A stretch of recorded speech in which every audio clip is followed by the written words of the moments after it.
Okay, this is a quick session on bids for attention and turning towards or turning away. So we probably talked a little bit about this before. Now, the key point with this is if you don't get this right, it's going to have all sorts of effects on your relationship. So the concept is if your partner is making a bids for attention, do you tune into them? Or do you avoid them going into sort of an automatic response? Now, that could be, for instance, now your partner might say, hey, look out the window. There's, something interesting out there. And you just continue looking at your phone and just totally ignore them. So your partner was making a bid for attention, a bid for connection, and it didn't register with you. You were preoccupied with doing whatever. And look, sure, we know that people want their space. They want to relax without being interrupted. But you've got to make a decision. How important is the relationship? And if there is already lots of money in the attention bank, then sure, there's going to be times where you're going to ignore your partner. But if it's running really low, then it is, you can't really overlook this. So it's quite important to make that connection, to tune into your partner. And this maps into normal conversation as well during conflict when you're discussing things. So your partner may say something. So the example was, oh, I just couldn't find my phone. And I asked you to video it. And then the comment back was, well, you were looking at your phone all day. How come you couldn't find it then? You seem to always be just looking at it. So here is obviously, the partner is, explaining why they wanted you to video something. And instead, for whatever reason, that you validated them that, okay, look, that makes sense.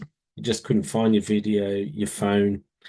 You brought in a previous, maybe an issue that you were resentful about, that's always on your mind, and you brought that into the equation. So not only did you not validate your partner, you brought in that other issue, which is basically getting a um, big can of petrol and just pouring it on a fire and adding, it'll eventually go into this conflict.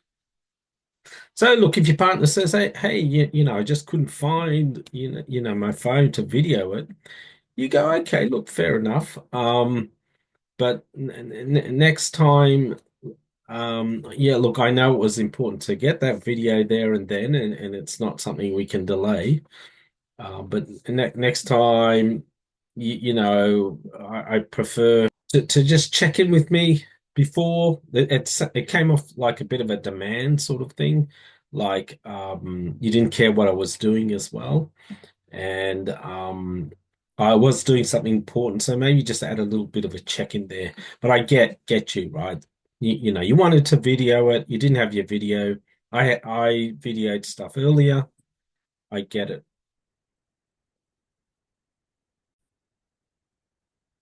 So a lot of people um, have got a great sense of humor, and they're quite witty. They at work, you get into that that banter where someone's stirring you up a bit and you stir them up, and it feels good, right? You know that you're not too worried about it. You accept that that person likes to kid around. And look, we do it all the time. There's nothing wrong with it. It can come off funny.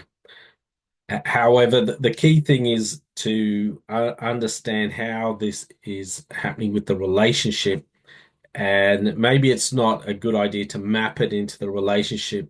If your partner is starting to think about leaving the relationship and wanting you to be more serious about things. If you add that humor into conversations and it comes off as, oh, look, I'm not serious about this, it's a joke. Um, so the key thing is to tune into your partner. If you're making a joke and you notice that they're not laughing, the expressions on their face, um, the first thoughts are, look, they're in a bad mood, something wrong with them. But the idea is to tune into them and see what is actually happening with them. Maybe it's something deeper, like I said. Maybe they're thinking that this relationship is going pear-shaped. They're having a lot of doubts about it, and you're just not being serious. So it is important to not only think about the words, no, notice what's happening with your partner, tune into them. So an example we did was, look around the room and pick out, you know, as many blue objects as you can. And when you did that, you were totally focused on that. And if I said, well, when you were doing that, did you notice about your legs? You'd go, well, what? I don't know. I didn't notice about my legs. I was focused on the blue objects. And that's what I'm saying. You now have to bring in some awareness around tuning into your partner, seeing their facial, their body language, their tone, what's happening with them, and then starting to be more curious about it rather than reacting to it, being curious about it.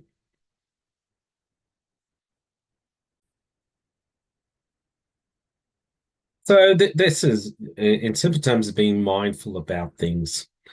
And in relationships, it's a key point is about connecting, tuning in.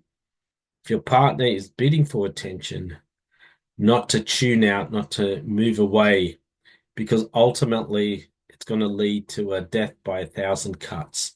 It's not going to be a big thing that's going to end the relationship. It's going to be all these minor things. And then if people are looking at the logic or the facts behind it, they're going to say, well, the relationship was okay. There was nothing wrong with it. But then the other partner is going to say, well, I just don't feel like I want to be in this relationship. That feeling has been created by these cuts over years and years and years of not tuning into them, not validating them, not connecting with them, or also being on autopilot when you're responding to them. So these are the things we have to really focus on. The next part is definitely when you're bidding to your partner, you know, it's always better to take it on a softer note rather than a harsh a note. And that's like, the key thing is start with I instead of you. Um, don't stockpile a lot of complaints and just smash your partner continually with them. Try to address one issue at a time.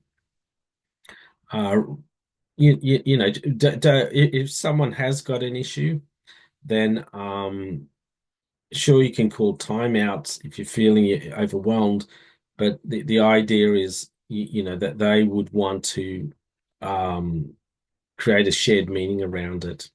So it's not only just giving attention to your partner, it's the way we do that as well.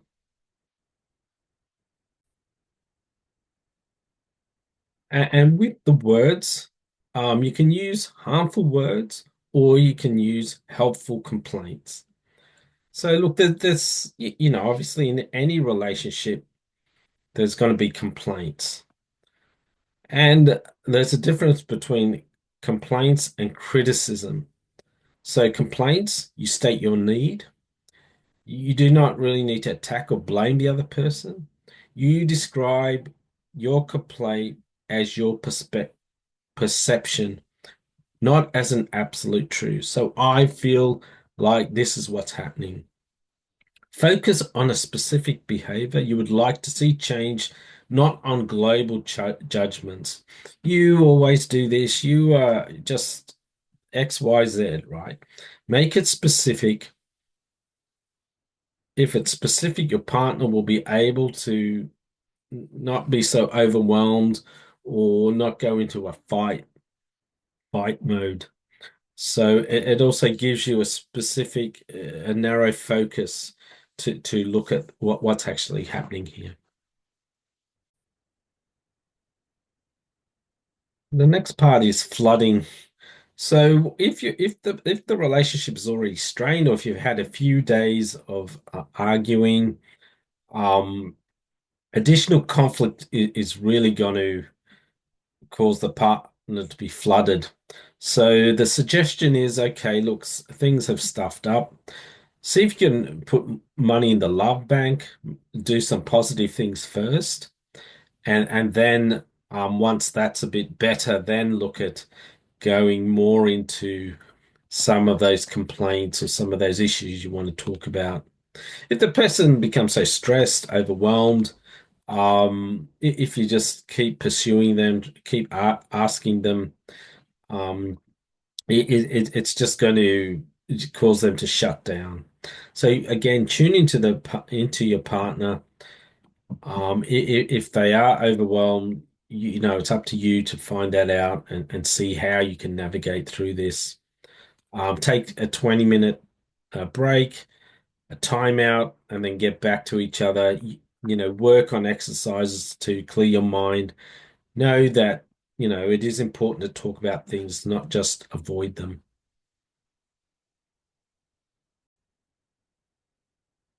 So there's three ways we can respond in conflict situations. We can attack and defend, we can avoid or deny, or we can have self-disclosure and connection. So, just think about which strategy you both are employing.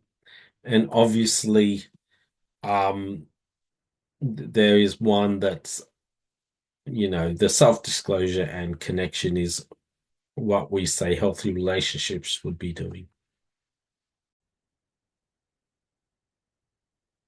So, what we've probably talked about already is journaling what's happening with conversations, what's happening with conflict. And there's typically four different ways that families deal with emotions. So when something happens, it's quite emotional. It can go into a coaching process where the family members help each other cope and solve problems. And obviously that's high up in healthy relationships. The second one is dismissing. So nothing's acknowledged, guidance is rarely provided, feelings are hidden. So we just dismiss, you got an issue, but it's not really a concern. Just go away. The third one is laissez-faire. Expressing emotions is accepted, but we frequently wait for feelings of anger or sadness or fear to pass. So, okay, getting angry, that's fine. Um, but we don't do anything around it. We just wait till it passes. So dismissing is that the feelings are hidden, whereas laissez-faire is they are expressed, but we just simply wait for them to pass as well. The fourth one is disapproving, and the feelings, the idea is feelings should be hidden, and they're critical when someone expresses those emotions. So obviously that doesn't create a safe environment because we're going to have feelings. We're in a relationship, and you could think also back to your family of how did your when you were growing up, how did your family deal with emotions Did they coach you? Did they dismiss you? Did they just, laissez-faire? Oh, he'll just get over it. Or were they disapproving? And just think now how you deal with it with your partner. Obviously, you got to work out what is, you have to create, understand the best way it is with your partner. And obviously, we're looking at healthy relationships. So the key takeaways are when your partner says something,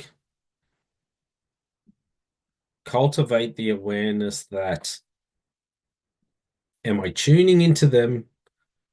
Am I turning towards them? Or am I taking this personally? Do I feel I'm being attacked? Do I need to defend myself? Am I going into a fight?